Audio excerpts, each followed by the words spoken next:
Hello students, आज की class में हम लोग जबलपुर संभाग के अंतर्गत आने वाला मंडला कवर कर रहे हैं। मंडला डिस्ट्रिक्ट्स को हमें पढ़ना है। मैं क्विकली रिकॉल करा दूं, हम लोगों ने अब तक NRI, ज, सु, सा, जी, बहुत चतुर, इस ट्रिक से सबसे पहले तो हमने इन 10 संभागों को याद किया था। और ये 10 संभाग 10 डिवीजन कौन से हैं आप आज फिर से याद कर लें। नर्मदापुरम, जिसके अंतर्गत 3 डिस्ट्रिक्ट्स आते हैं, कौन कौन से, हरदा, होशंगाबाद और साथ ही साथ आपका बैतूल, जिन्हें आपने कवर कर लिया है। फिर आता है रीवा डिवीजन, जिसके 4 डिस्ट्रिक्ट्स आपने कवर कर लिए हैं अब तक। रीवा, सतना, सीधी, सिगरौली, चारों को आपने पढ़ लिया है। तीसरा आता है इंदौर, जिसमें हमने 8 डिस्ट्रिक्ट्स को पढ़ लिया है अब तक। कौन कौन से थे वो? बाबू अली खान ने खरीदा इंदौर से झाड़ू, जिसमें से हमने पढ़ा था बड़वानी, बुरहानपुर, अलीराजपुर, खरगोन और साथ ही साथ धार और आपका खंडवा और झाबुआ, इंदौर, ये सब आ जाएंगे। ठीक है, बाबू यानी बड़वानी, बुरहानपुर, अलीराजपुर, बाबू अली खान, खंडवा ने खरीदा यानी खरगोन, धार और इंदौर से झाड़ू यानी इंदौर और झाबुआ। ठीक है, जबलपुर में हमने ट्रिक बनाया है BCD JK मानस, BCD JK मानस। तो हमने अब तक B से बालाघाट को कवर कर लिया है, C से छिंदवाड़ा को कवर कर लिया है, D से डिंडौरी को कवर कर लिया है, J से जबलपुर और K से कटनी को भी हमने कवर कर लिया है। यानी हम लोगों ने अब तक 8 और 4 और 3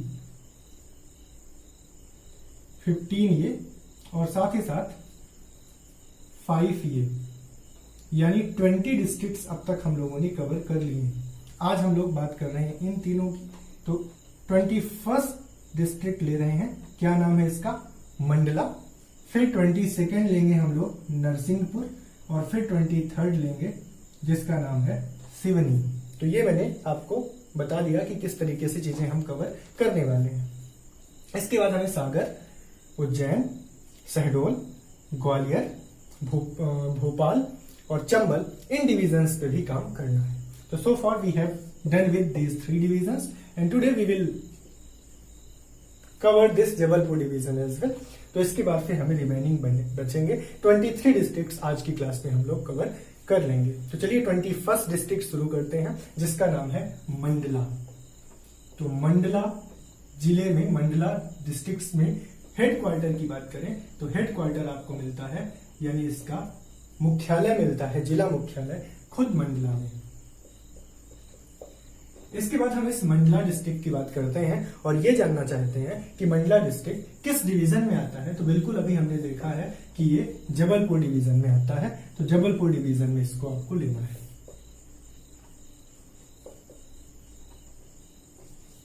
अब इसके हम लोकेशंस की बात करें कि इसके आसपास क्या है, तो बिल्कुल मैप में हम ये देखेंगे और मैप मेरे पास है आप लोगों के लिए। क्विकली मैं मैप से इस चीज को समझाने का प्रयास करता हूं। तो देखें आप लोग मैप में, यहां पे ये वाला जो हिस्सा आपको मिल रहा है, ये जो हिस्सा है ये आपको मंडला मिल रहा है। क्विकली आप लोग मैप में देख लें, ये पूरा हिस्सा आपका मंडला है। इस मंडला के हिस्से को यदि मैं बताना चाहूं, आप लोग एक बार देखें ध्यान से, ये वाला हिस्सा जिसे मैं ये शेड मैंने कर दिया जिस हिस्से को, ये पूरा हिस्सा आपका मंडला है। मंडला के साथ नीचे देखो तो मंडला में के नीचे आपको क्या मिल जाएगा? मंडला के नीचे आपको बालाघाट मिल जाएगा। ये बालाघाट है जो महाराष्ट्र और छत्तीसगढ़ से सीमा लगाता है। मंडला के जस्ट यहां पे आपको ये मिलेगा डिंडौरी, जिसे हमने कल पढ़ा था, तो डिंडौरी आपको मिल जाएगा। मंडला के जस्ट ऊपर जबलपुर मिल जाएगा और मंडला के जस्ट वेस्ट में सिवनी मिल जाएगा। तो चारों दिशाओं में यदि देखो तो ये मंडला है, तो मंडला के ऊपर यानी नॉर्थ में आपको जबलपुर मिल रहा है। मंडला के यदि आप वेस्ट में जाओ तो सिवनी मिल रहा है बालाघाट। और मंडला के यदि आप ईस्ट में जाओ तो आपको मिल रहा है, एक तो आपको डिंडौरी मिल रहा है और दूसरा ईस्ट में आपको मंडला के छत्तीसगढ़ लगा हुआ मिल रहा है। यानी एक स्टेट को भी ये टच करता है मंडला, छत्तीसगढ़ को। तो ये आपने मंडला की लोकेशन समझ ली, शायद आपको समझ में आ गया होगा। कुछ समय तक मैं मैप को रखता हूं, आप देखते रहे। अब हम बात करते हैं थर्ड पॉइंट की। थर्ड पॉइंट में हम देखेंगे कि इसका एरिया कितना है। 5800 किलोमीटर स्क्वायर इसका एरिया हमें मिलेगा। 5800 किलोमीटर स्क्वायर, इतना इसका एरिया हमें मिल जाएगा। एरिया के बाद हम बात करते हैं कितनी पॉपुलेशन है इसकी, जनसंख्या कितनी है, तो 10,55,000 के लगभग, ठीक है। तो पॉपुलेशन यानी जनसंख्या इसकी है 10 लाख, 10 लाख और 55,000 के अप्रॉक्स बता रहा हूं मैं। अब इस जनसंख्या में, इस अप्रॉक्स जनसंख्या में, मैं इसको हटा देता हूं, इस अप्रॉक्स जनसंख्या में, ठीक है।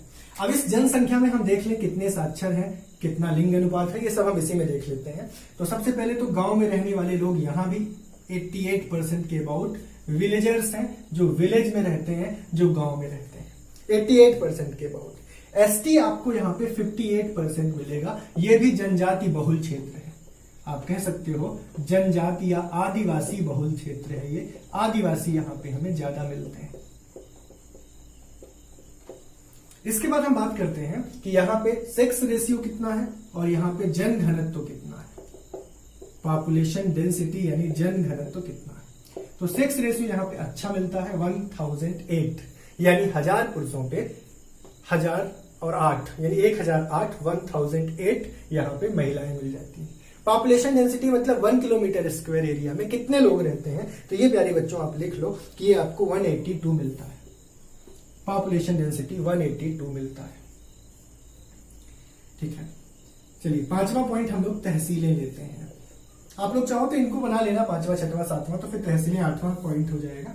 चलिए जो भी पॉइंट है आप देख लें। तहसीलें की बात हम कर रहे हैं, 6 तहसीलें हैं बेटा, और तहसीलों को याद करने के लिए मैंने ट्रिक बनाई है, पर ट्रिक को मैंने बहुत ज्यादा मॉडिफाई नहीं किया है, सिंपल है। नैन निवास नारायण, एक तो बनाओ आप नैन निवास नारायण, चलो देखो इधर नैन निवास और नारायणगंज, तो एज इट इज नाम से ही मैंने ट्रिक बना दी है, नैन निवास नारायणगंज, और फिर मंडला बिछिया घुघरी, एज इट इज याद कर लो, कोई ट्रिक से इसे मत याद करो, ट्रिक वहां ज्यादा अप्लाई करो जहां बहुत बड़े हैं। यहां पे आप याद रखो 6 है, और 6 को सिंपल याद कर लो, नैन निवास नारायण, मंडला बिछिया, और मंडला बिछिया के साथ ही एक और है घुघरी।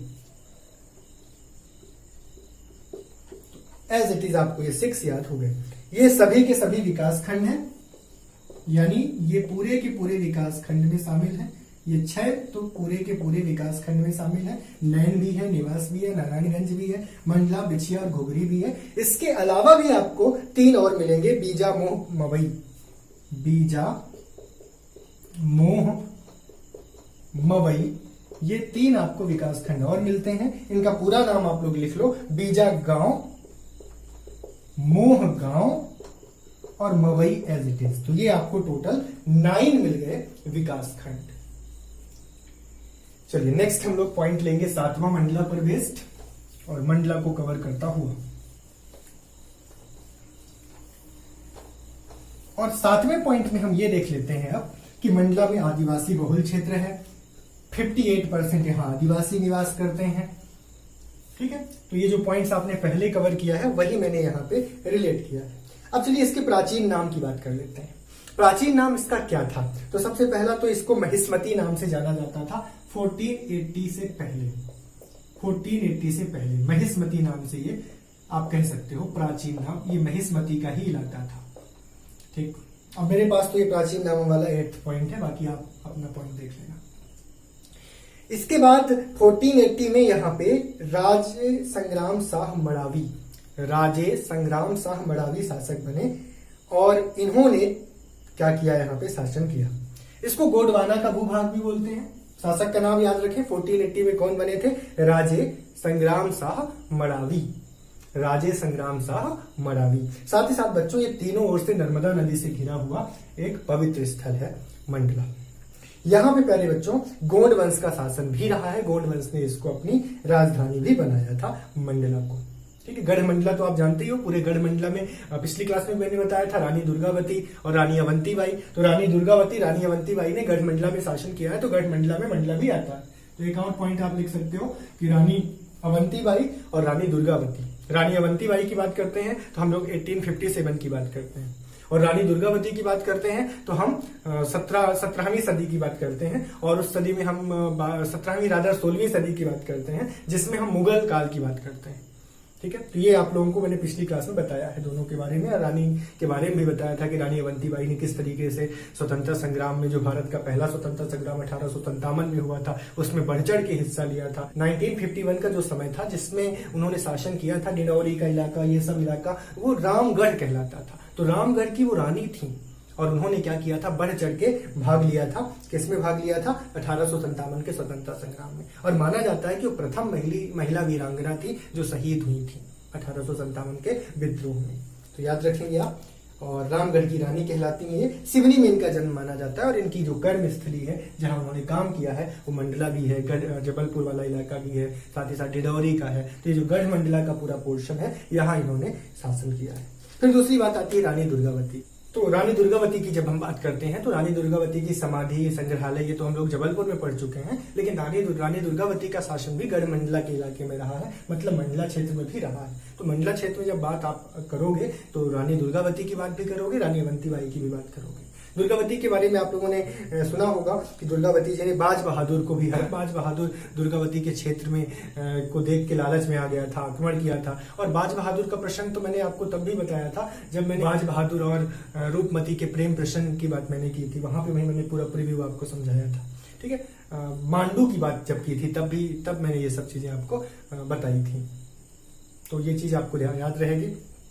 अब हम आगे काम करें कि रानी दुर्गावती के बारे में चलिए थोड़ा सा रिकॉल कर लेते हैं। तो रानी दुर्गावती जबलपुर में एक आप कहोगे किले का नाम क्या है? कालिंजर का किला। तो कालिंजर के किले में इनका जन्म हुआ था। इनका विवाह हुआ था राजा किनके साथ हो गया था इनका विवाह? इनका विवाह हुआ था गोंड राजा दलपत सिंह के साथ। किनके यहाँ पैदा हुई थी? ये पैदा हुई थी कीर्त सिंह के यहाँ, और एकमात्र संतान थी वो कीर्त सिंह की। वो 1524 में 1524 में इनका जन्म हुआ था। अबुल फजल ने लिखा है कि गोंडवाना में इन्होंने शासन किया है और इनके शासन के दौरान बड़ी समृद्धि रही है और इन्होंने बहुत शानदार तरीके से व्यवस्थापन देखा है अपने साम्राज्य का जब ये शासन संभाला है पूरे गोंडवाना के क्षेत्र में। और गोंडवाना क्षेत्र में ही मंडला भी आता है। मंडला का भी प्राचीन नाम गोंडवाना है। तो जब गोंडवाना की बात होती है तो मंडला, जबलपुर, डिंडौरी ये क्षेत्र आ जाते हैं। इसीलिए जब हम बात करते हैं रानी दुर्गावती की तो इनका नाम मंडला में भी मिलेगा, लेकिन समाधि की बात करें तो जबलपुर में समाधि है। तो इन चीजों को आप रिलेट करिए, ठीक। तो मंडला में भी दुर्गावती जी आएंगी। इनका युद्ध बाज बहादुर के साथ हुआ जिसे उन्होंने हरा दिया था। फिर आप कहोगे कि जो अकबर है, अकबर को पता चला जब इनके बारे में, तो अकबर ने इनसे खुन्नस निकालने के लिए या फिर एक बहाना ढूंढने के लिए इनसे एक हाथी की डिमांड की, और वो बहुत प्रिय हाथी था रानी दुर्गावती जी का। उन्होंने उसको मना कर दिया देने से। फिर अकबर ने क्या किया, युद्ध के लिए इनको आसफ खान को भेजा युद्ध के लिए। आसफ खान से इनका घमासान युद्ध हुआ जिसमें पहली बार तो उन्होंने हरा दिया आसफ खान को, लेकिन बाद में आसफ खान के साथ युद्ध करते हुए ये शहीद हो गई। एक तरीके से ये कहो कि इन्होंने खुद को वीरान कर लिया, शहीद कर लिया, क्योंकि वो हाथ में नहीं आना चाहती थी अकबर के हरम में नहीं जाना चाहती थी, सीधी बात। बरीला गांव में इनकी समाधि है, मैंने बताया था आपको। ये सब चीजें आप लोग रिलेट करके पढ़ेंगे तो चीजें याद रह जाएंगी। आज हम लोग मंडला पे काम कर रहे हैं तो मंडला में भी रानी दुर्गावती का जिक्र होगा, तो इसलिए मैंने ये बता दिया। अब हम बात कर रहे हैं कि यहाँ पे कान्हा किसली नेशनल पार्क है, उसकी बात एक बार और कर लें। अब इससे पहले भी मैंने कान्हा किसली के बारे में बताया है, क्योंकि कान्हा किसली का एक हिस्सा मंडला में आता है और एक हिस्सा बालाघाट में आता है। तो जब मैंने बालाघाट पढ़ाया था तब मैंने बताया था। तो लगभग आधे से ज्यादा हिस्सा तो बालाघाट में आता है, लेकिन बहुत कम हिस्सा नहीं आता मंडला में। मंडला में भी ठीक ठाक हिस्सा ही आता है। यदि आप मैप से देखो तो मैप से आप समझ जाओगे। मैप से आपको कहना चाहिए कि ये वाला हिस्सा यहाँ पे बालाघाट में किसका हिस्सा है, ये बालाघाट में आपके कान्हा किसली का हिस्सा है, और ऊपर मंडला में कान्हा किसली का हिस्सा है। तो मंडला में भी आता है, ये बात ध्यान रखेंगे आप। तो ये कितने एरिया में फैला हुआ है? तो 940 किलोमीटर स्क्वायर एरिया में फैला हुआ क्षेत्र है और भारत का सबसे पुराना साथ ही साथ सबसे बड़ा, दोनों आप याद रखोगे, नेशनल पार्क है। पुराना भी है, बड़ा भी है। कब इसको स्थापित किया गया था? 1955 में आप कह सकते हो। बाद में 1974 में ये टाइगर प्रोजेक्ट में शामिल हो गया और ये खुद एक ऐसा नेशनल पार्क भी बन गया है। यहाँ तो ब्रेडरी प्रजाति का बारहसिंगा फेमस है। कौन सा बारहसिंगा? ब्रेडरी प्रजाति का। और ये एक ऐसा नेशनल पार्क बन गया है, एक ऐसा टाइगर प्रोजेक्ट आप कहोगे, जिसने अपने एक बारहसिंगा को मस्कट बनाया है। मस्कट का मतलब होता है शुभंकर बनाया है। शुभंकर मतलब जनरली कोई गेम होते हैं, जैसे आपने शायद सुना हो कि जैसे एक गेम हुआ ऑस्ट्रेलियन ओपन हुआ, या सपोज कोई गेम हुआ आप कहोगे कॉमनवेल्थ हुआ या एशियन गेम हुआ, तो इनमें कोई शुभंकर बनाए जाते हैं। ठीक है। एक शुभंकर का मतलब होता है कि यदि सपोज वो स्टार्ट हुआ इंडोनेशिया में, तो इंडोनेशिया के लोग क्या करेंगे, वहां की गवर्नमेंट क्या करेगी, अपने कोई पक्षी को या अपने हिरण को या अपने बारहसिंगा को या अपने हाथी को क्या कर देंगे, प्रमोट करने के लिए, संरक्षण प्रदान करने के लिए, या उनका नाम आए उन पर्टिकुलर जीवों का, इसलिए उनको शुभंकर बना देते हैं। और उनका एक पर्टिकुलर आप कह सकते हो कार्टून नुमा या उनका एक एनिमेटेड पिक जनरेट किया जाता है और जिसको पूरे गेम के दौरान दिखाया जाता है। उसी तरीके से हमारे कान्हा किसली में भी एक शुभंकर यानी मस्कट तैयार किया गया है बारहसिंगा को, और उन्होंने भी इसी तरीके से बहुत सुंदर कार्टून बनाया। आप एक बार इसको सर्च करके देखना, इसको क्या नाम दिया इन्होंने, भूरा सिंह द बारहसिंगा, भूरा सिंह द बारहसिंगा।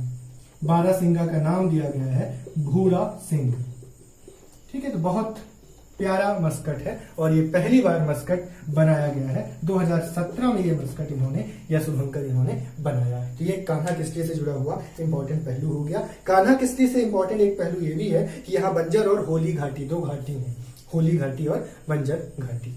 और इस घाटी का जिक्र मैंने पहले भी किया है बालाघाट में, और उसी घाटी में आपका कान्हा किस्ली आता है,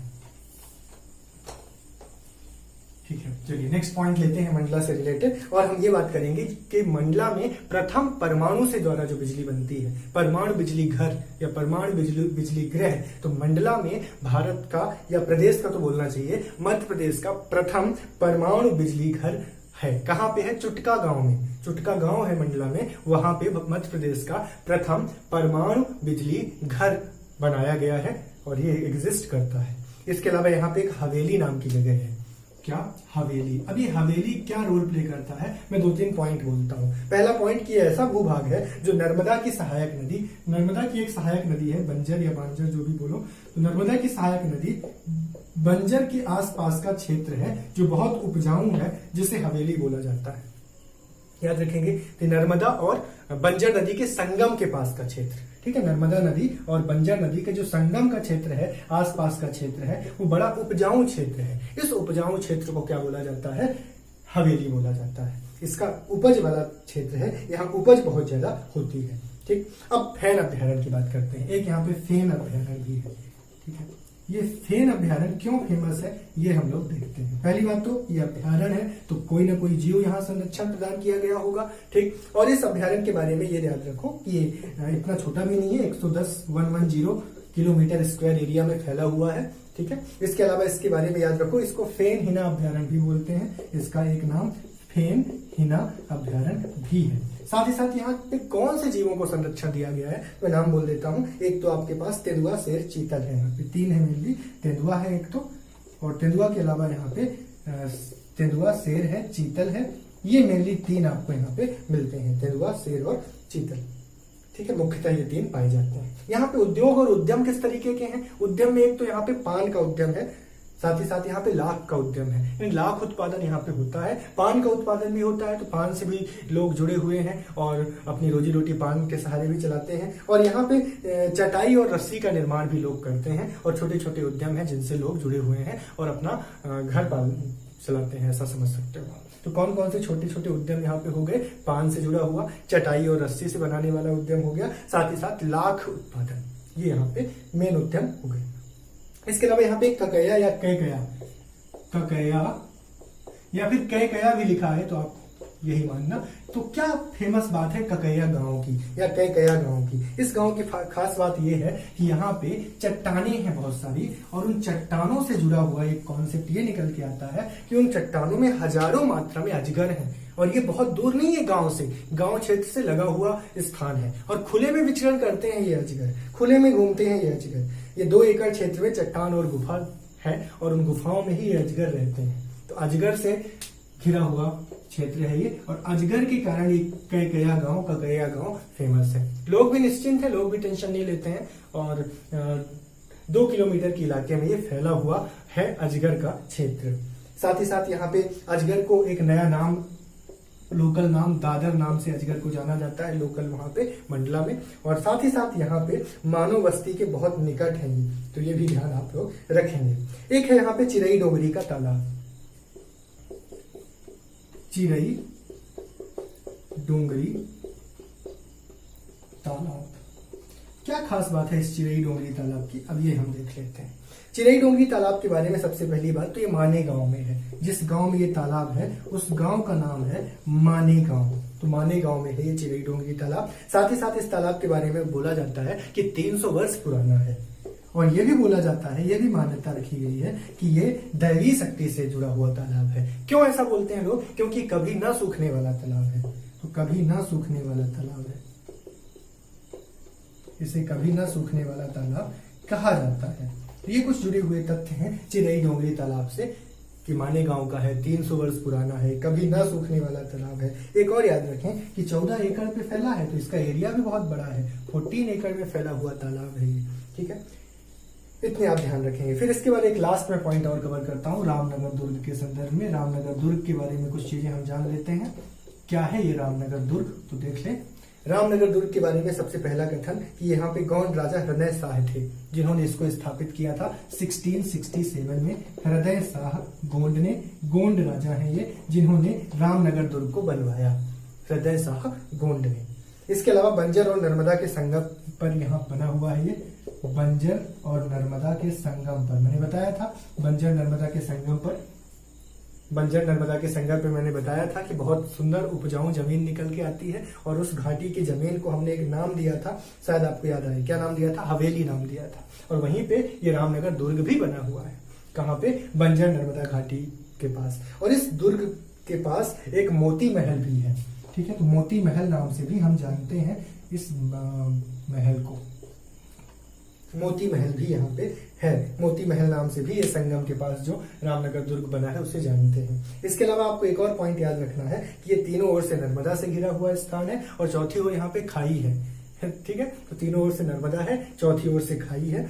और मदन महल का आप निर्माण शायद जानते हैं। मदन महल का जिक्र पहले भी आया था। किसने किया था? राजा मदन शाह ने किया था। हृदय शाह ने, ये जो यहाँ पे शासक रहे हैं जो रामनगर दुर्ग को बनवाए हैं, यहाँ पे 2 और दुर्ग इन्होंने बनवाया है। एक तो दुर्ग अपने रानियों के लिए बनवाया है जिसको इन्होंने रानी महल नाम दिया है, और एक इन्होंने महल या दुर्ग या फिर इमारत कहोगे आप, किसके लिए बनवाया है? अपने मंत्रियों गण के लिए, जिसको इन्होंने नाम दिया है राय भगत कोठी। तो एक तो इन्होंने रानी महल बनवाया है और एक इन्होंने राय भगत कोठी बनवाया है। राय भगत कोठी में क्या होता था? इनके मंत्रीगण आके क्या करते थे? परामर्श करते थे। तो मंत्रियों के लिए कोठी बनवाई गई है, ठीक है। तो ये कुछ तथ्य हुए आपको मंडला के बारे में। तो मंडला जिला आपका कंप्लीट होता है। अब हम लोग नेक्स्ट बात करते हैं मानस, नरसिंहपुर और सिवनी की। तो नरसिंहपुर स्टार्ट करते हैं। तो आज का दूसरा और जबलपुर डिवीजन का 7वां जिला हम लोग ले रहे हैं अब, और इसका नाम है नरसिंहपुर। तो नरसिंहपुर डिस्ट्रिक्ट के बारे में हम लोग काम करेंगे। क्या खास बात है नरसिंहपुर डिस्ट्रिक्ट की? तो एक बार तो हम लोग मैप से इसको रिलेट करेंगे कि मैप में नरसिंहपुर कहाँ है। तो ये मैप मैं यहाँ पे प्लेस कर रहा हूं और आप लोग अब इसको लोकेट करेंगे।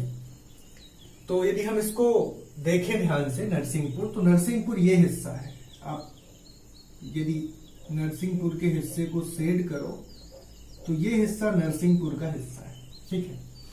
अब इस नरसिंहपुर के हिस्से में हमें कहाँ क्या मिलता है ये हम लोग लोकेट कर लेते हैं क्विकली। यदि हम उत्तर में यानी नॉर्थ में देखें तो नरसिंहपुर के जस्ट ऊपर सागर हमें दिख रहा है, यानी एक तो आपको सागर मिलेगा और सागर से लगा हुआ आपको दमोह मिल जाएगा। तो सागर और दमोह आपको नरसिंहपुर के नॉर्थ में मिल जाएंगे, उत्तर में मिल जाएंगे। अब इस नरसिंहपुर के वेस्ट में यदि हम जाएं तो वेस्ट में हमें रायसेन और होशंगाबाद मिल जाएगा। तो सबसे ऊपर तो रायसेन मिलेगा और नीचे आपको मिल जाएगा होशंगाबाद। चलिए साउथ में आते हैं। तो नरसिंहपुर के जस्ट नीचे हमें मिलता है सबसे बड़ा एरिया में छिंदवाड़ा। हम लोगों ने कवर कर लिया है इसको। तो और साथ ही साथ आपको लगा मिलता है सिवनी, जिसे हम पढ़ने वाले हैं नरसिंहपुर के बाद। और इसके बाद यदि हम इसके ईस्ट में जाते हैं तो ईस्ट में मेनली हमें जबलपुर और साथ ही साथ कुछ हिस्सा सिवनी का भी हमें ईस्ट में मिल जाता है। तो ये आप लोगों को याद रखना है कि कहाँ क्या है। और इसकी लोकेशन को समझना है। ठीक है, समझ गए होंगे आप। अब हम लोग यहाँ पे कुछ और पॉइंट्स लेते हैं, जैसे हम सब में लेते आ रहे हैं। हेडक्वार्टर ऑब्वियसली नरसिंहपुर ही होगा, डिस्ट्रिक्ट का हेडक्वार्टर डिस्ट्रिक्ट ही होगा। इसके बाद हम बात करते हैं डिवीजन की। तो हम राइट नाउ बात कर रहे हैं जबलपुर डिवीजन के 7th जिले की। टोटल हमारे पास 8 जिले हैं, तो जबलपुर डिवीजन है ऑब्वियसली। हम लोग यहाँ पे एरिया की बात कर रहे हैं, साथ ही साथ पॉपुलेशन डेंसिटी, और इससे पहले हम पॉपुलेशन यानी जनसंख्या की बात करेंगे, जो हम लोग सब में करते आ रहे हैं। पॉपुलेशन डेंसिटी की बात, जन घनत्व की बात करेंगे, और साथ ही साथ सेक्स रेशियो की बात करेंगे, लिंगानुपात की बात करेंगे। तो चलिए 1 बाय 1 में बता देता हूं। एरिया इसका आप लोग लिख लें, एरिया इसका 5133। ये स्टैटिक पार्ट होता है, ये जनरली बदलता नहीं है जब तक कोई डिस्ट्रिक्ट अलग ना हो जाए। ये एक यहाँ पे ब्यूटी है, ये स्टैटिक पार्ट है जो आपको याद भी रखना चाहिए, और लोकेट कर करके आप आसानी से याद कर पाएंगे। तो 5133 किलोमीटर स्क्वायर इसका एरिया है। यदि हम इसकी पॉपुलेशन की बात करें, तो मैं पॉपुलेशन जनरली अप्रॉक्स में ही बताता हूं, हर केस में बताया है अप्रॉक्स में। यहां भी अप्रॉक्स में मैं बता दूं 11 लाख के समथिंग आपकी पॉपुलेशन यहाँ पे मिलती है। एग्जैक्ट नहीं बताया जा रहा, 11 लाख अप्रॉक्स आपको मैं बता रहा हूं। यहाँ पे साक्षरता में 76% लिटरेसी इनको है मिलती है, यानी ये लिटरेट हैं, अच्छी लिटरेसी है यहाँ पे।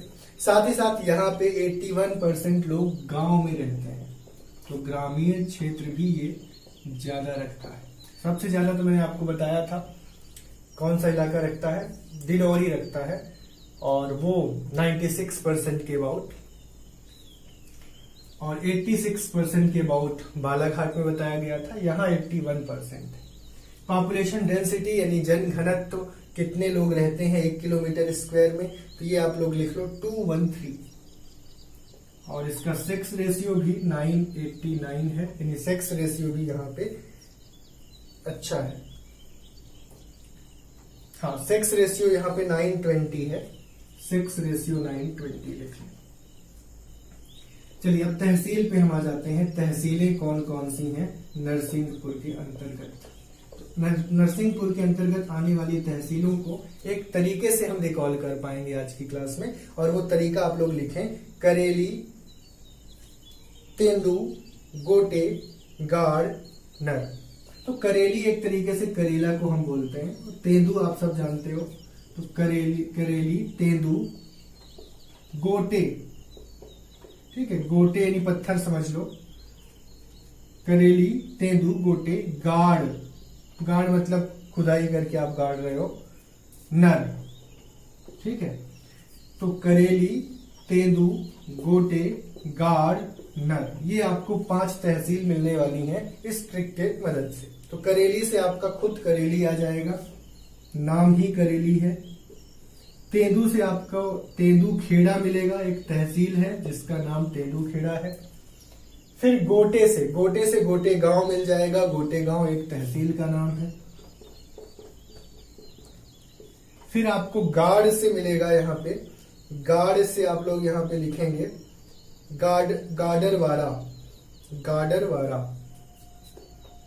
गाडरवारा, गाडरवारा या गाडरवाला, ठीक है, गाडरवाला बोल दे रहा हूं मैं। नर से नरसिंहपुर,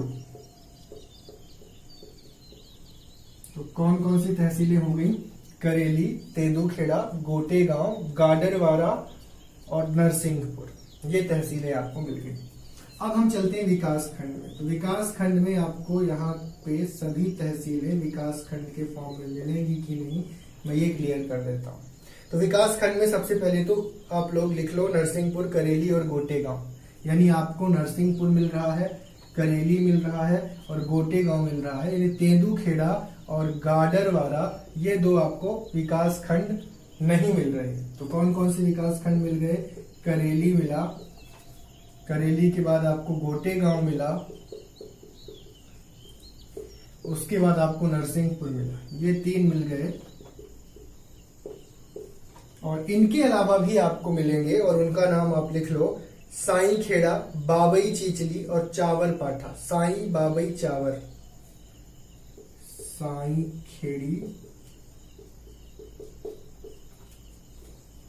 साई खेड़ी के अलावा बच्चों बाबई चीचली और चावर पाठा और बाबई चीचली। ठीक है, थोड़ा यूनिक नेम है, आप लोगों को रटना नहीं है, एक बार दो बार देखेंगे याद हो जाएगा। थोड़ा ट्रिक कभी कभी मैं ला देता हूं ताकि चीजों को आप रिलेट कर लें। तो ये हो गए विकास खंड करेली, गोटेगांव, नरसिंहपुर, साई खेड़ी, चावर पाठा, बबई चीचली। चलिए और आगे के पॉइंट्स लेते हैं नरसिंहपुर पर बेस्ड। 9th पॉइंट बनाते हैं, नरसिंहपुर ये नाम कैसे आया, क्या ऐसा हुआ कि नाम नरसिंहपुर पड़ा। तो सबसे पहले तो मैं बता दूं इसका नाम नरसिंहपुर बिल्कुल नहीं था। स्टार्टिंग में तो इसका नाम था, आप लोग याद रखेंगे, गडरिया खेड़ा। क्या नाम था? गडरिया खेड़ा नाम से जाना जाता था ये प्राचीन काल में। और प्राचीन काल में ना कहें, राजा आप ये कहें कि 300-400 वर्ष पहले गडरिया खेड़ा नाम से जाना जाता था, जब यहाँ पे मराठा शासक, और मराठा शासक में भोसले शासक शासन करते थे, उस समय इसका नाम गडरिया खेड़ा था।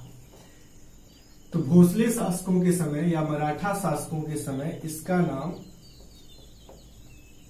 भोसले शासक के समय इसका नाम गडरिया खेड़ा था। बाद में यहां पे आए, कौन शासक आए? यहां पे आप कहो कि शासक का आना हुआ जाटों का।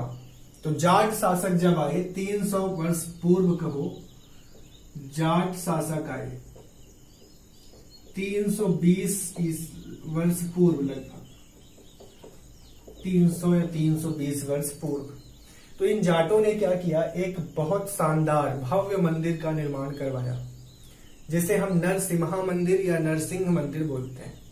इस मंदिर को बनाने में इन्हें 28 साल 28 ईयर्स लग गए बनाने में मंदिर को, इतना भव्य मंदिर बनाया गया।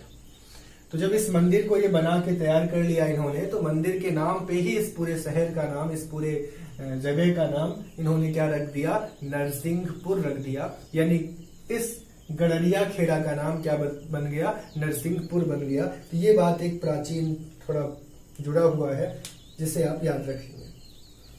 18 एकड़ में ये नरसिंह मंदिर फैला हुआ है। अब कुछ मैं नरसिंह मंदिर के बारे में बता देता हूँ। ये विशाल सरोवर यहाँ पे निर्माण कराया गया है, जिसे हम नरसिंह तालाब भी कहते हैं। इस नरसिंहपुर या नरसिम्हा मंदिर के जस्ट पीछे ये तालाब बनवाया गया है। एक किले नुमा गढ़ी बनवाई गई है इससे जुड़ी हुई, जिसे हम लोग राव साहब की बखार बोलते हैं या बाखर बोलते हैं। राव साहब की बाखर, बाखर मतलब राव साहब का किला, इस टाइप का समझो आप। इसके अलावा यहाँ पे गाडरवाला तहसील के भटरा ग्राम में, अभी मैंने गाडरवाला बताया था तहसील, तो जो गाडरवाला तहसील है, गाडरवारा बोला था, वारा बोलो वारला बोलो, ठीक है। तो गाडरवारा या गाडरवाला, तो गाडरवारा या गाडरवाला तहसील में एक गांव आता है, गांव का नाम है भटरा। और उस भटरा से क्या मिला है, ठीक है, तो गाडरवाला तहसील से क्या मिला है, भटरा गांव से, भटरा गांव से हमें पाषाण काल का साक्ष्य मिला है। पाषाण काल का हमें एक यंत्र मिला है, जो किससे बना हुआ है, वो पशुओं से बना हुआ है, हड्डियों से, और उसका जीवाश्म मिला है हमें, इसलिए हम ऐसा बोल रहे हैं। साथ ही साथ इसमें बलुआ पत्थर का प्रयोग किया गया है। पाषाण काल इसीलिए तो बोल रहे हैं क्योंकि पत्थर का प्रयोग है, साथ ही साथ पशुओं का प्रयोग है। तो इन दोनों का प्रयोग करके ये एक आप कह सकते हो कि इंस्ट्रूमेंट या यंत्र बनाया गया है और एक उपकरण बनाया गया है। 1872 में ये उपकरण हमें प्राप्त हुआ था। कहां से, गाडरवाला भटरा गांव से। ये भी एक इंपॉर्टेंट पॉइंट होगा नरसिंहपुर के लिए। पाषाण काल से जुड़ा हुआ हमें यहाँ पे एक यंत्र कहोगे मिला है। इसके बाद हम बात करते हैं कि हिंदी भाषी पूर्ण साक्षर, इसे हिंदी भाषी पूर्ण साक्षर जिला की कैटेगरी में रखा गया है। हिंदी भाषी है, साथ ही साथ पूर्ण साक्षर। तो ये बात 2001 में की गई थी। 2001 की जनगणना में, सेंसस में ये घोषित किया गया था। इसके बाद हम मिट्टी की बात करें तो यहाँ पे काली मिट्टी है, चिकनी मिट्टी है, कुछ रेतीली मिट्टी भी है और कुछ मिट्टी यहाँ की पथरीली है। तो रेतीली पथरीली एक ही बात हो गई।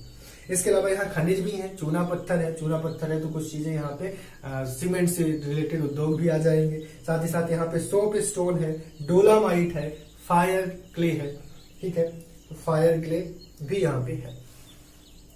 इसके अलावा यहाँ पे NH-44, NH-45 और राष्ट्रीय राजमार्ग तो है ही। मतलब राज्य के राजकीय राजमार्ग भी हैं। ठीक, इसके अलावा यहाँ पे गाड़, खारा और गोटे गांव। ठीक है, ये गाडर वाला, यहाँ पे गाडर वाला में और गोटे गांव में, इन दो जगहों में याद रखिए, गाडर वाला में और गोटे गांव में तहसीलों में, तहसील ये दोनों, बीड़ी बनाने का उद्योग है। बीड़ी बनती है यहाँ पे, बीड़ी के कारखाने लगे हुए हैं। इसके अलावा करेली गांव, करेली मैंने क्या तहसील बताया था ना, करेली तहसील में हम आए तो करेली तहसील में बच्चों गुड़ बनाने का कारखाना है। गुड़ बनता है करेली, यहाँ का गुड़ बहुत फेमस है। गुड़ मंडी है, यहाँ पे गुड़ की मंडी है, ऐसा समझो आप। चलिए नेक्स्ट पॉइंट आप लोग लिखें, और नेक्स्ट पॉइंट में आप लोग लिख लें कि तुअर जिसे हम अरहर की दाल भी बोलते हैं, वो यहाँ पे सर्वाधिक होता है। तो सबसे ज्यादा यहाँ पे अरहर होता है, तुअर की दाल यहाँ मिलती है। इसके अलावा यहाँ पे तुअर की दाल के उत्पादन में आप कह सकते हो कि मध्य प्रदेश में ये प्रथम है।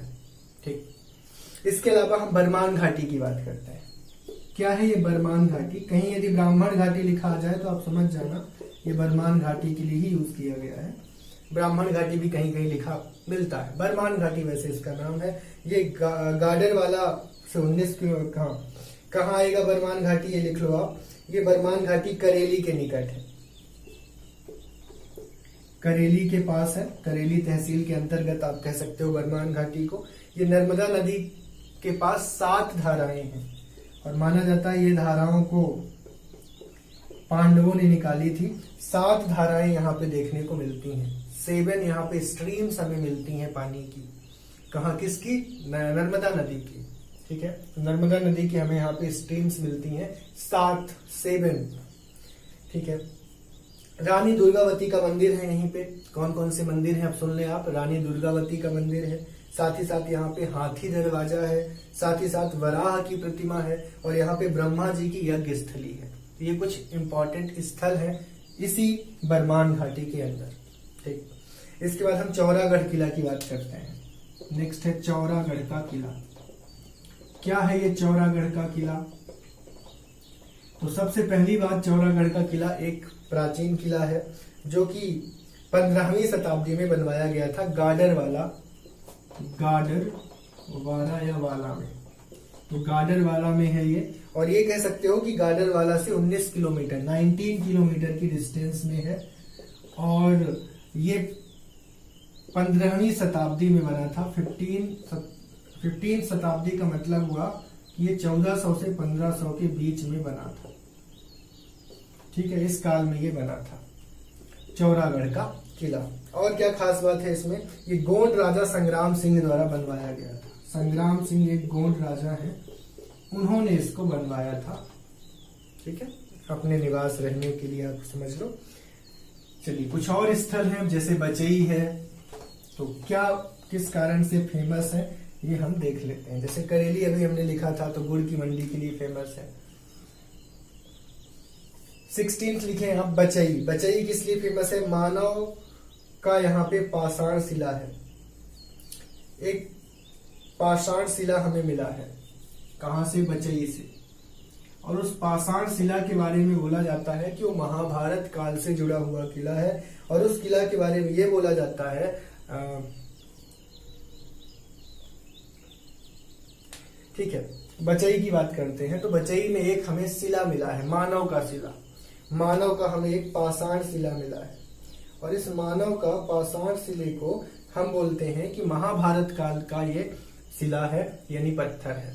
और माना जाता है कि वो कीचक का पाषाण पत्थर है। पत्थर की मतलब मूर्ति बोल सकते हो। और वही कीचक जिसका वध किसने किया था? भीम ने किया था। ठीक है, तो ये महाभारत से जुड़ा हुआ स्थल है बचई। एक और स्थल है महाभारत से जुड़ा हुआ, बरहटा। ये भी महाभारत से जुड़ा हुआ स्थल है, महाभारत काल से जुड़ा हुआ स्थल है। बरहटा के बारे में भी बोला जाता है कि यहाँ पे महाभारत के विराट नगरी का अवशेष मिला है। ये बोला जाता है कि महाभारत के विराट नगरी से जुड़ा हुआ ये स्थल है बरहटा। तो ये ध्यान रखेंगे आप। साथ ही साथ यहाँ पे बहुत सारी बिखरी मूर्तियां मिलती हैं और उन बिखरी मूर्तियों को देख के भी कई बार लगता है कि ये जो किंवदंती है कि महाभारत काल का है, ये सच है। तो किंवदंतियों से भी हमें लगता है कि सच है। कुछ सबूत भी हमें मिलते हैं मूर्तियों के बिखरे होने के। चलिए नेक्स्ट पॉइंट हम लोग लेते हैं और हम लोग बिलथारी की बात कर लेते हैं। ये बिलथारी जगह की बात हम और कर लेते हैं। क्या है भाई बिलथारी? तो लिख लें, ये चावर माठा विकास खंड का गांव है। चावर माठा विकास खंड या चावर पाठा, जो भी बोलो आप। चावर पाठा विकास खंड का हिस्सा है ये, या माठा भी कहीं लिखा दिखे तो आप वही समझना। चावर माठा या पाठा का स्थल है ये। प्राचीन नाम इसका बलि स्थली था। प्राचीन काल में इसको बलि स्थली बोलते थे। माना जाता है कि जो बलि हैं वो यहीं पे निवास करते थे। उनका निवास स्थली था बलि का। वही बलि रामायण वाला बलि, श्री रामचरितमानस वाला बलि।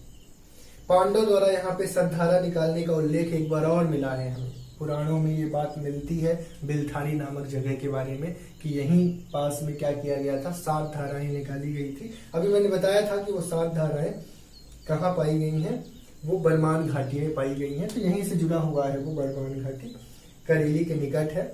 ठीक है, तो बिलथारी से जुड़ा हुआ एक कॉन्सेप्ट ये भी है कि यहाँ भीम कुंड है, अर्जुन कुंड है। साथ ही साथ यहाँ पे सांकल घाट है, जहाँ पे गुरु शंकराचार्य का आप कह सकते हो कि उनका कर्म स्थली बोल सकते हो। उन्होंने यहाँ पे क्या किया, साधना किया, जिसे हम जोटेश्वर धाम भी बोलते हैं। तो जोटेश्वर धाम भी है यहाँ। इसके अलावा डमरू घाटी है यहाँ पे गाडरवाला में। तो गाडरवाला में डमरू घाटी है, शिवलिंग है और यहीं पे क्या लगता है, एक शिवरात्रि का मेला लगता है। किस जगह पे? डमरू घाटी में। कहाँ है डमरू घाटी? गाडरवाला में। क्या है यहाँ पे? एक शिवलिंग की मूर्ति है और वहां पे 2 शिवलिंग पाए गए हैं, एक के ऊपर एक। और यहाँ पे क्या लगता है, शिवरात्रि का मेला लगता है हर साल शिवरात्रि के पर्व पर। स्थल कौन कौन से हैं यहाँ पे? नरसिंह भगवान की शानदार मूर्ति मैंने बताया जो बनवाया गया है जाट शासकों द्वारा। और क्या है यहाँ पे? और यहाँ पे आपको मिल जाएगा रानी दुर्गावती मंदिर मैंने बताया। और क्या मिल जाएंगे? प्राचीन काल के कुछ स्थल यहाँ मिल जाएंगे, जैसे बरहाटा, बचई, ये मिल जाएंगे, महाभारत के साक्ष्य दे रहे हैं। बिलथारी मिल जाएगा, जहाँ पे क्या है, चावरपाठा विकास खंड के पास बलि स्थली मानी जाती है। और क्या मिल जाएगा? पाषाण युग के जीवाश्म हमें अवशेष मिल जाएंगे।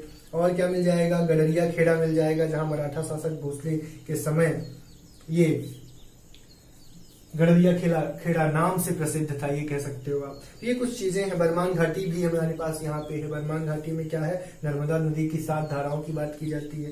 साथ ही साथ बरमान घाटी में दुर्गावती का मंदिर है और हाथी दरवाजा है, बराह की प्रतिमा है, ब्रह्मा जी की यज्ञ स्थली है। तो ये कुछ स्थल जुड़े हुए हैं जो मैंने नरसिंहपुर के पूरे कवर कर दिए हैं। अब चलिए हम नेक्स्ट बात कर लेते हैं 8वें जिले की, आज के तीसरे और 8वें जिले की, और इसका नाम है सिवनी डिस्ट्रिक्ट। सिवनी डिस्ट्रिक्ट की बात अब हम लोग कर लेते हैं। सिवनी डिस्ट्रिक्ट के संदर्भ में सबसे पहली चीज तो आप इसको मैप में लोकेट करिए, मैप में समझिए कि सिवनी डिस्ट्रिक्ट है कहाँ। तो सिवनी को यदि हम मैप में लोकेट करते हैं तो ये आपका सिवनी है, ये हिस्सा आपका सिवनी है। सिवनी को आपने देखा, अब आपको ये समझना है कि इसके चारों दिशाओं में कौन कौन से डिस्ट्रिक्ट आते हैं। तो यदि हम इसके उत्तर में जाएं, नॉर्थ में जाएं, तो नॉर्थ में हमको एक तो यहां पे मिल जाएगा नरसिंहपुर। ठीक है, तो एक तो आपको नरसिंहपुर मिल जाएगा और नॉर्थ में ही जुड़ा हुआ जबलपुर। ठीक है, मैं north west, north south, north east ये सब मैं नहीं कर रहा हूं, मैं सिंपली बता रहा हूं आपको। नॉर्थ वेस्ट, नॉर्थ ईस्ट में नहीं बता रहा, मैं सिंपली नॉर्थ में बोल रहा हूं, नरसिंहपुर, जबलपुर दोनों नॉर्थ में जो दिख रहे हैं।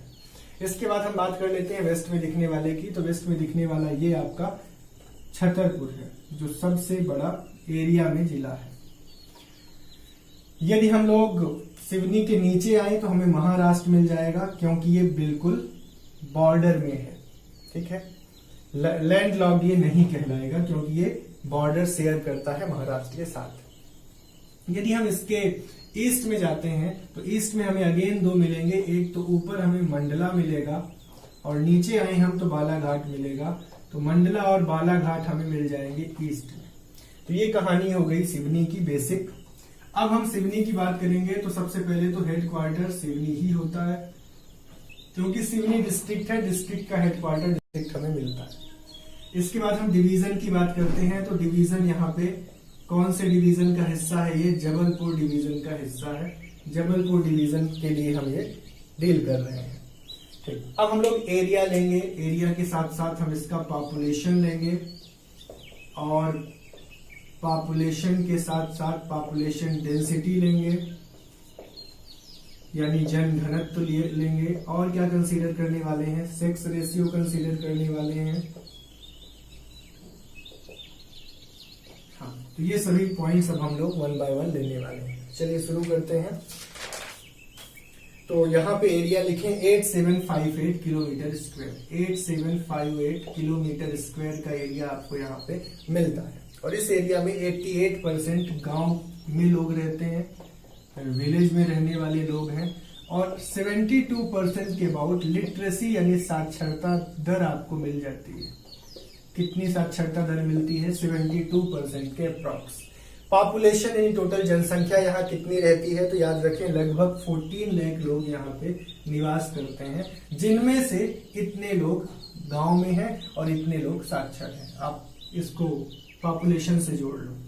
पॉपुलेशन डेंसिटी जन घनत्व यहाँ का कितना मिलता है, 157 मिलता है, यानी 1 किलोमीटर स्क्वायर में 157 लोग रहते हैं।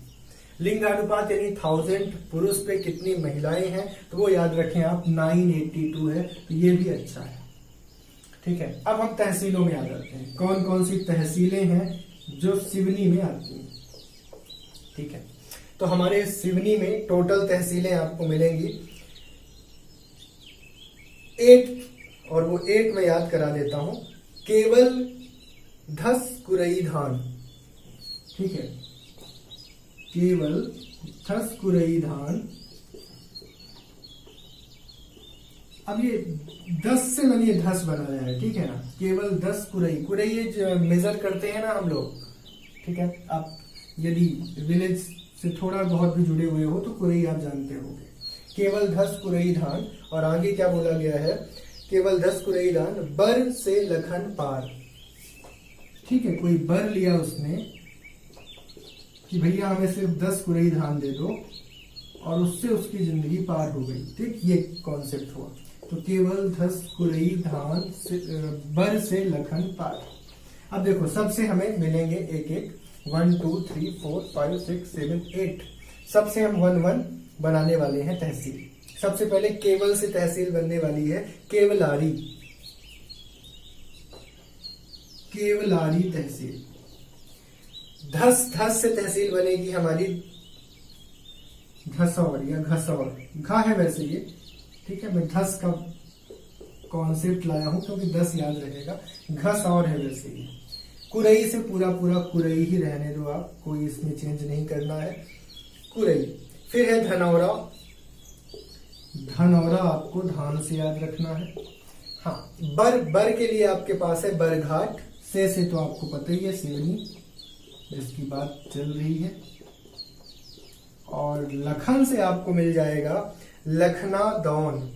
लखना दौन। और पार से आपको मिलेगा छपार। ठीक है, तो ये मैंने ट्रिक बनाने का प्रयास किया है, इजी है, आप याद कर पाएंगे। केवल 10 कुरई धान बर से लखन पार। ठीक है, तो केवल से केवलारी, धसौर, कुरई, धनौरा, बरघाट, सिवनी, लखनादौन और छपार, ये आपके 8 यहाँ पे मिल गए तहसीलें। अब हम बात कर रहे हैं विकास खंड की। यहाँ पे कौन कौन से विकास खंड हैं जो हमें यहाँ पे मिलते हैं। विकास खंड में बच्चों पूरे के पूरे हमें विकास खंड यहाँ पे मिल जाते हैं। यानी आप ये कहोगे कि ये 8 तहसीलें विकास खंड का भी काम करती हैं। यानी केवलारी, धसौर, कुरई, धनौरा, बरघाट, सिवनी, लखनादौन, छपार, ये सभी आपके विकास खंड भी हैं। चलिए नेक्स्ट पॉइंट हम लोग लेते हैं। तो ये 1 नवंबर 1956 को इसे बना दिया गया था जिला, और इसको एक आप कह सकते हो कैसा जिला घोषित किया गया था, एक आप कह सकते हो आदिवासी जिला उस टाइम पे बनाया गया था। इसके बाद हम बात करते हैं इसके प्राचीन नाम की। तो इसमें सिवोना वृक्ष, सिवोना नाम का वृक्ष है। ये सिवोना वृक्ष एक्चुअल में ढोलक बनाने के काम आता है। तो ये सिवोना वृक्ष की अधिकता होने के कारण ही इस पूरे जिले का नाम क्या पड़ा, सिवनी पड़ा। ये एक बात बोली जाती है। साथ ही साथ यहाँ पे एक और नाम है इसका, मध्य प्रदेश का लखनऊ भी इसको बोलते हैं। एक नवाबी ढंग के कारण इसे मध्य प्रदेश का लखनऊ बोला जाता है। और इसके लिए एक शब्द प्रयोग किया जा सकता है, मोगली लैंड। अब इसकी मैं थोड़ा सा बात बताऊंगा कि मोगली लैंड क्यों बोला जाता है। एक्चुअली मोगली लैंड इसे इसलिए बोला जाता है क्योंकि रुडयार्ड किपलिंग, शायद आपने इनकी पुस्तक पढ़ी हो या इनके बारे में थोड़ा बहुत देखा हो। रुडयार्ड किपलिंग बच्चों की पुस्तक के लिए बड़े फेमस है। इन्होंने एक पुस्तक लिखा है द जंगल बुक, और इनकी इस द जंगल बुक पुस्तक में एक बहुत बड़ा किरदार है मोगली किरदार का, है मोगली का किरदार। अब इस मोगली का किरदार जो इन्होंने लिखा है, बताया है, वो रुडयार्ड किपलिंग ने इन्हीं जंगलों में, कहाँ के जंगलों में, सिवनी के जंगलों में। और सिवनी के एक्चुअल में यहाँ पे एक आप उद्यान पाते हो, पेंच राष्ट्रीय उद्यान। तो पेंच राष्ट्रीय उद्यान के जंगलों में रुडयार्ड किपलिंग ने ये द जंगल बुक पुस्तक लिखी। क्योंकि पुस्तक लिखने के लिए एक हमें भाव चाहिए, तो वो भाव इनको मिला। इनको लिटरेचर का नोबेल प्राइज भी मिल चुका है। 1907 में उनको लिटरेचर का नोबेल प्राइज मिल चुका है। 1901 से नोबेल प्राइज स्टार्ट हुआ था लिटरेचर वाला, और इनको मिला था 1907 में।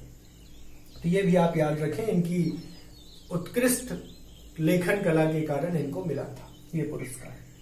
वैसे ये पैदा तो मुंबई में हुए थे, लेकिन ये ब्रिटिश राइटर हैं, ठीक है।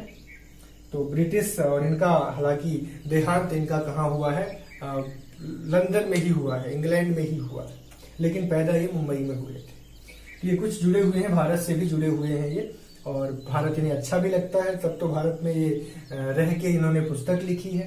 तो ये एक इम्पॉर्टेंट पहलू है कि इन्हें मोगली लैंड क्यों बोला जाता है सिवनी को, उसका मैंने कॉन्सेप्ट आपको दे दिया। चलिए और कुछ पॉइंट्स लेते हैं और देखते हैं। अभी मैंने एक बात कही थी, मैंने बोला था पेंच राष्ट्रीय उद्यान। तो चलिए पेंच के बारे में हम थोड़ा सा वर्क कर लेते हैं। तो जो पेंच राष्ट्रीय उद्यान है उसका बहुत सारा हिस्सा, मैक्सिमम हिस्सा इसका सिवनी में ही आता है, पेंच राष्ट्रीय उद्यान का। लेकिन इसका कुछ हिस्सा छिंदवाड़ा में भी चला जाता है, ठीक है। कुछ हिस्सा इसका कहाँ चला जाता है, छिंदवाड़ा में। बाकी मैक्सिमम हिस्सा इसका कहाँ आता है, सिवनी में आता है। इसके अलावा इसकी स्थापना कब हुई थी, 1975 में इसकी स्थापना की गई थी।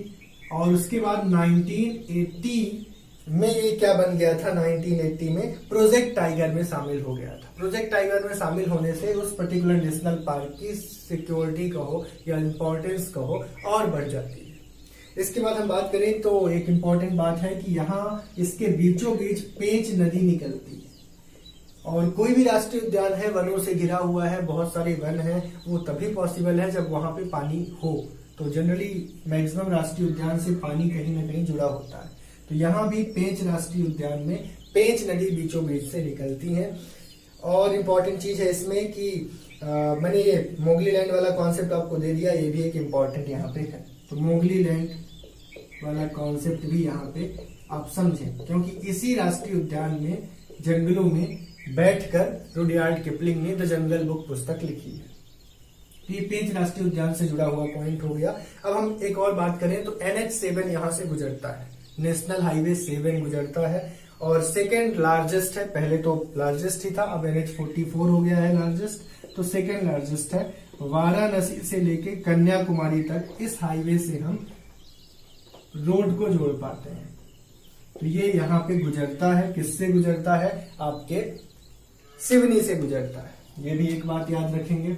हाँ, और सुनिए, और यहाँ पे एशिया का सबसे बड़ा कीचड़ का बांध है, यानी मिट्टी का बांध है। एशिया का सबसे बड़ा मिट्टी का बना हुआ बांध, और क्या खास बात है इस बात की, ये वेनगंगा नदी पर बना है और ये भीमगढ़ में है, अभी भीमगढ़ बताया गया था। और भीमगढ़ संजय सरोवर बांध भी इसको बोलते हैं, भीमगढ़ संजय सरोवर बांध के नाम से भी ये जाना जाता है।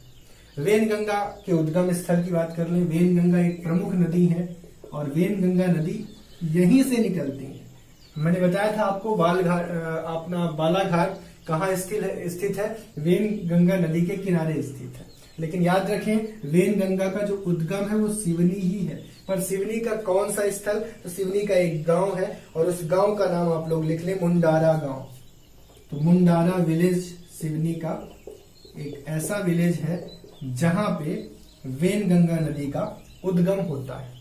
और क्या इंपॉर्टेंट है, वेनगंगा नदी का एक नाम याद रखें, प्राणहिता बोलते हैं। और प्राणहिता ही नहीं, ये प्राणहिता है भी। वेनगंगा नदी सिवनी की जीवन रेखा कहलाती है। और वेनगंगा नदी के रिस्पेक्ट में आप याद रखें, वेनगंगा नदी सिवनी का अर्ध सिवनी को आधे फॉर्म को कवर करके वर्धा में जाके मिल जाती हैं। तो वर्धा की सहायक नदी आप बोल सकते हो वेनगंगा रिवर को। सिवनी का एक आधा चक्कर लगा के कहाँ मिल जाती है वेनगंगा नदी, वर्धा नदी में मिल जाती है। जगह का नाम लिखें लखनादौन। तो लखनादौन में आप लोग लिखें, ये लखनादौन NH7 पर स्थित है। पहली चीज NH7 पर स्थित है, नेशनल हाईवे 7 पर स्थित है, जो पूरे इंडिया का सेकेंड लार्जेस्ट नेशनल हाईवे है। काली मूछ चावल का उत्पादन, बहुत ही इंपॉर्टेंट पॉइंट, काली मूछ क्या है पूछा जा सकता है। चावल की एक प्रजाति है, चावल की एक किस्म है जो कहाँ पाया जाता है, इसी लखनादौन नामक जगह पर पाया जाता है, सिवनी में यह उगता है। इसके अलावा राजा लखन कुंवर ने बसाया था इसको, ये माना जाता है कि लखन कुंवर ने बसाया, इसलिए इसको लखनादौन बोला जाता है, लखन कुंवर ने बसाया। और क्या है, 1914 में ये तहसील बन गया था लखनादौन, अभी हमने तहसील में इसको कवर किया था। 60 देव का मेला यहाँ लगता है लखनादौन में, और यहाँ पे रिझारिया देव का मेला लगता है, रिझारिया देव का, और ये रामनगरी मेला के लिए भी जाना जाता है। 3 यहाँ मेला लगते हैं, रामनगर मेला का आयोजन होता है, रिझारिया देव का मेला और 60 देव का मेला। 1914 में यह तहसील बन गया था। यहाँ की काली मूछ जो किस्म है चावल की वो बहुत फेमस है। इसके बाद मुंडारा मैंने बता ही दिया कि वेनगंगा यहाँ से निकलती हैं और सिवनी की अर्ध परिक्रमा करती हुई वर्धा में मिल जाती हैं, ये बात आप नोट कर चुके होंगे। एक है यहाँ पे दल सागर तालाब। क्या है ये दल सागर तालाब, आप लोग देखें, ये दल सागर तालाब वो तालाब है जो 50 एकड़ में फैला हुआ है और ये सुंदर घाट रखता है, कई सुंदर घाट है, रिवर इन फ्रंट है यहाँ पे, और यहाँ पे चौपाटी परिसर ये सब है, सौंदर्य दृश्य मिलता है, आप जाकर यहाँ पे शांति का अनुभव कर सकते हैं। इसके बाद एक ओदगांव दुर्ग है यहाँ पे। क्या है इस दुर्ग की खास बात, ये देख लेते हैं। ओदगांव दुर्ग की 18वीं शताब्दी में ये बनाया गया था, 18वीं शताब्दी में ये ओदगांव दुर्ग बना दिया गया था। किसने बनाया था, जो नागपुर मैंने मराठा राघोजी बताया था, मराठा राघोजी राव के गुरु थे, उन गुरु का नाम था नर्मदा भारती और खड़ग गोसाई। तो नर्मदा भारती खड़ग गोसाई द्वारा बनवाया गया था ओदगांव दुर्ग, और ये ओदगांव दुर्ग वही दुर्ग है जहां पे भैरव जी का एक मंदिर है, और वो भैरव जी का मंदिर पूर्व मुखी है, पूर्व की तरफ उसका मुख है।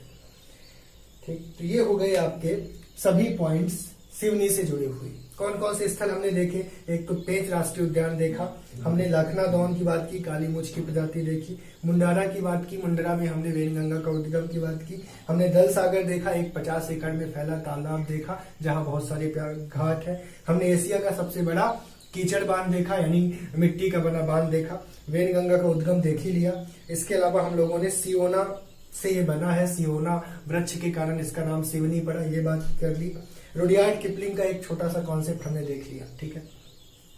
तो इस तरीके से ये तीनों मैंने जिले कवर कर दिए आपको, और इन तीनों जिलों से जुड़ी हुई एक इम्पॉर्टेंट बात ये भी है, नरसिंहपुर के लिए आपने एक बात छोड़ दी है, वो याद रखिएगा। नरसिंहपुर में यहाँ पे गन्ने का अनुसंधान केंद्र है, तो गन्ने का अनुसंधान केंद्र कहाँ है, नरसिंहपुर में है। तो ये कुछ इंपॉर्टेंट बात हो गई जो आपने समझ ली, और आपने ये तीनों जिले आज कवर कर ली। तो आज की क्लास में हम लोगों ने कवर कर लिया है जबलपुर पूरा, और इस तरीके से हमारे ये 4 संभाग कंप्लीट हो गए। कौन कौन से? नर्मदापुरम, रीवा, इंदौर और जबलपुर। बाकी के अब 6 बचते हैं जिनको हम 1 बाय 1 करते रहेंगे। ठीक है, एंड करते हैं क्लास को। Thank you.